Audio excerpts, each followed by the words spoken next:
Jenazah ini disolati langsung Rasulullah di alam gaib. Ada apa gerangan?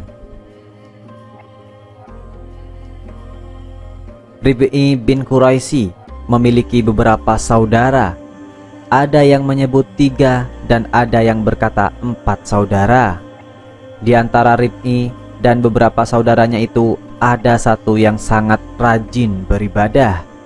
Sebut saja namanya Fulan. Ia paling banyak melakukan sholat malam meskipun keadaan dingin dan puasa, meskipun hari sedang panas-panasnya.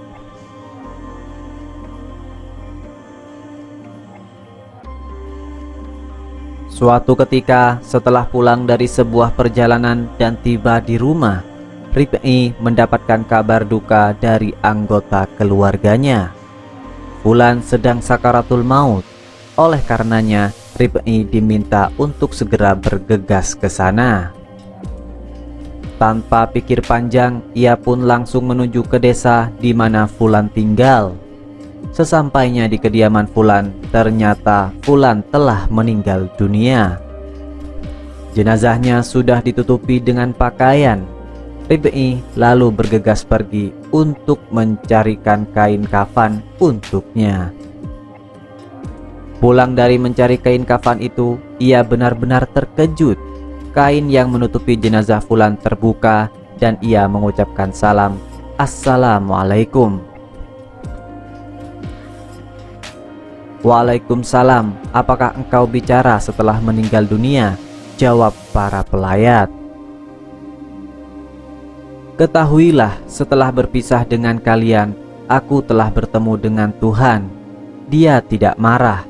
Justru dia menyambutku dengan penuh ketentraman dan rezeki. Dia juga memberiku pakaian yang terbuat dari sutra halus dan sutra tebal," kata Fulan.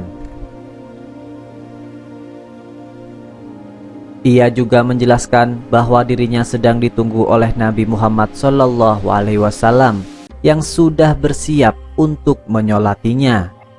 Oleh karenanya, Fulan meminta para pelayat untuk mempercepat pengurusan jenazahnya. Ia juga mengatakan bahwa hal yang sedang ia alami adalah mudah, bahkan lebih mudah daripada yang dipikirkan oleh para pelayat. Dalam kesempatan kali itu, ia juga memberi nasihat kepada para pelayat, berbuat baiklah dan jangan pernah terbuai oleh setan. Setelah itu, ia menghembuskan nafas terakhirnya dengan sangat mudah. Bahkan Rib'i menggambarkan proses sakaratul maut yang dialami Fulan itu ibarat kerikil yang dilemparkan ke dalam air, sangat cepat dan ringan. Kabar tentang Fulan itu akhirnya sampai kepada Aisyah, istri Nabi Muhammad SAW. Ia setuju dan membenarkan hal itu. Ia juga menceritakan hal itu, yakni akan ada salah satu umat Nabi Muhammad SAW yang berbicara setelah ia meninggal dunia.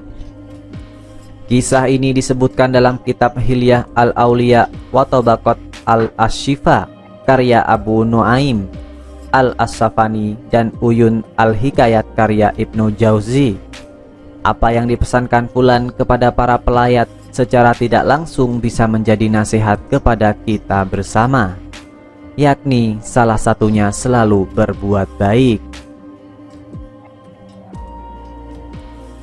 Berbuat baik kepada siapapun dan kapanpun adalah anjuran agama.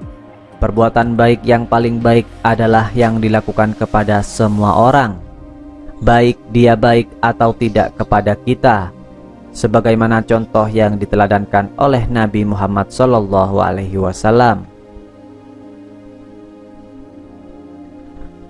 Allah Subhanahu wa Ta'ala berfirman, "Dan infakkanlah hartamu di jalan Allah, dan janganlah kamu jatuhkan diri sendiri ke dalam kebinasaan dengan tangan sendiri, dan berbuat baiklah. Sungguh Allah menyukai orang-orang yang berbuat baik." Quran Surat Al-Baqarah ayat 195. Perintah berbuat baik dalam ayat ini bisa berupa apa saja. antara lain berbuat baik dengan harta benda, jabatan, atau yang lainnya. Berbuat baik dengan amar ma'ruf nahi mungkar, mengajarkan ilmu pengetahuan, berbuat baik kepada orang yang tidak berbuat baik kepada kita, dan lain sebagainya. Begitu penjelasan Al-Saidi dalam tafsir Taisir Al-Kalam Al-Rahman fi tafsir Kalam Al-Mannan. Walhasil, sebagai seorang muslim hendaknya selalu berbuat baik kepada siapa saja dan kapan saja.